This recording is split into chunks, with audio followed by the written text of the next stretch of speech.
Hey guys, Brian with Buffalo Beer Reviews, back with a special type of local release today.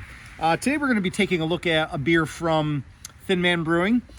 This was a beer in collaboration with a band called Mastodon, kind of to celebrate the release of Mastodon's latest album. And they came out with a beer called Savage Lands, which bears the name of a track on Mastodon's latest album.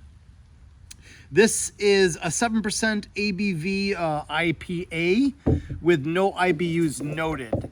And right from Untappd, since this beer is so new, I wasn't able to really get much on the beer information outside of Untappd. But this is Savage Lands. It's, I think, officially considered a New England / hazy IPA. Like I said, 7% ABV, no IBUs noted. It says, in collab with Mastodon, it's got roasted pineapples, berries, and ripe tangerines up front in this hazy IPA brewed in celebration of Mastodon's new album, Hushed and Grim. If you guys aren't familiar with Mastodon, they've been around since 2000. They've had over a 21-year career, going on 22 years. One of my favorite albums is Crack the Sky.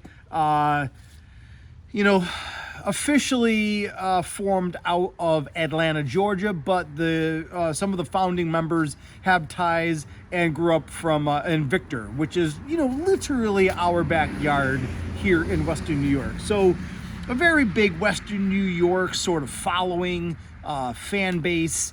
You can call it a rabid fan base, and I don't think anybody would be upset with that sort of description. Heavy metal, rock and roll. They have concept albums. I think they have officially 7 studio albums with some other releases.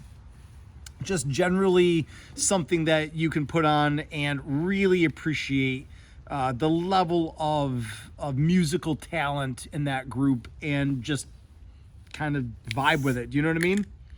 I haven't seen this beer. Wasn't on tap at Thin Man on Transit. When I picked up the 4-packs, I was super happy to chew the fat with Jill from Thin Man, their general manager up there, and it was a lovely day. She's a lovely human being, and I'm excited to show you guys about this beer. Again, this is Savage Lands from Thin Man in celebration of Mastodon's new album. Take a look at this thing. This is, as when you read the description, is it a hazy or is it New England? And then there's these varying degrees of what a New England is. I think this right now has a really nice base to be considered a straight up New England IPA, for sure.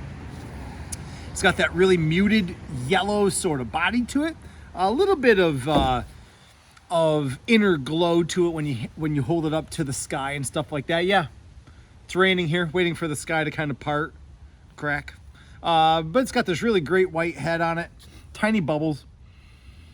And you're right, I don't know really about a roasted pineapple, but there is a very readily apparent pineapple nose to this through and through. Smells delicious. I mean, if you want to try to compare it to your textbook regular ripe pineapples, it may have a little bit more complexity to it, maybe from the roasting, but that's neither here nor there. You're there. It's definitely tropical, and it's definitely juicy. My mouth is already watering. I'm like one of Pavlov's dogs over here in front of the camera when I smell these things. Do you know what I mean? I'm not getting a whole lot of pronounced dankness. I'm not getting anything, thin on the nose.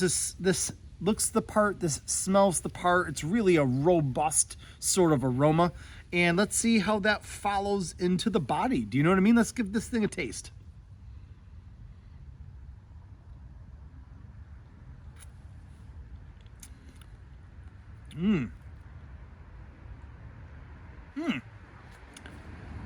Abso-friggin-lutely. Well, there are some New Englands that will kind of taper down with that initial first sip, that initial first impression.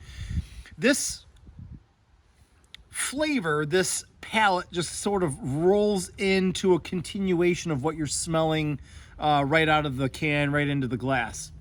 It's a very full and well-rounded sort of body. It's nice, and it goes right into that semi-sweet sort of pineapple and the tangerine sort of presence. There's nothing thin about it. There's nothing like wicked bitter about it that you might think from some of the other New Englands that are out and about. I mean, even some of the New Englands from Thin Man are like that, but not this one.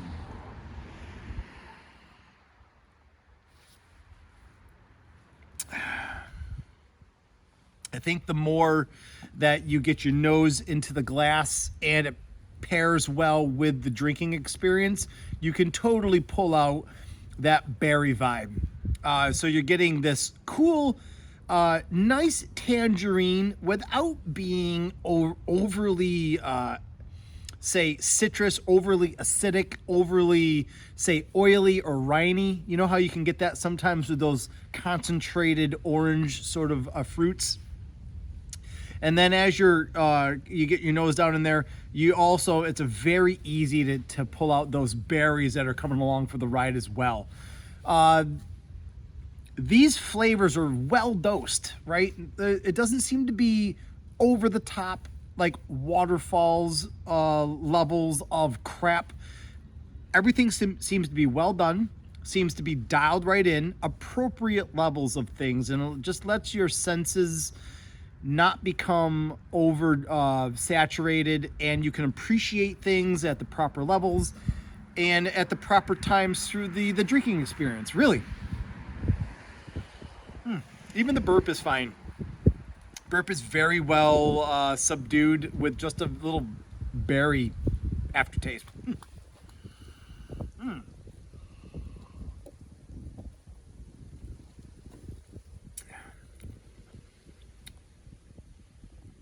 Yeah, even through the drinking experience, there's no real, there's no, like on the nose, there's no dankness to the body, there's no dankness to the flavor, which is great. You just let those flavors kind of shine. They are the stars of the show. It's appreciated. This is a full, medium-bodied, sort of like right in that fat of a medium-bodied beer.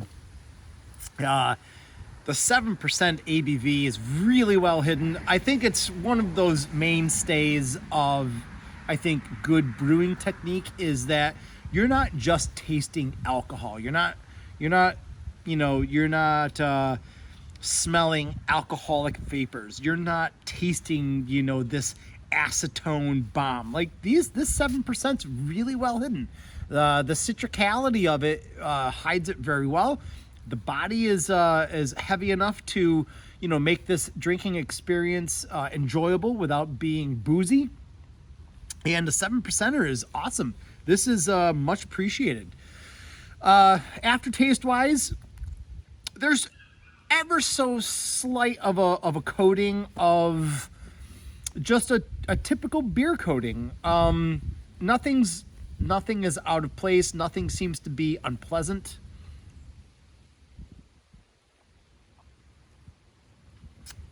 There's a very light sort of floral, a light sort of green sort of vibe on the aftertaste. It's light and it's bright, and it's definitely not unpleasant. This was exactly what I was hoping this beer release would be.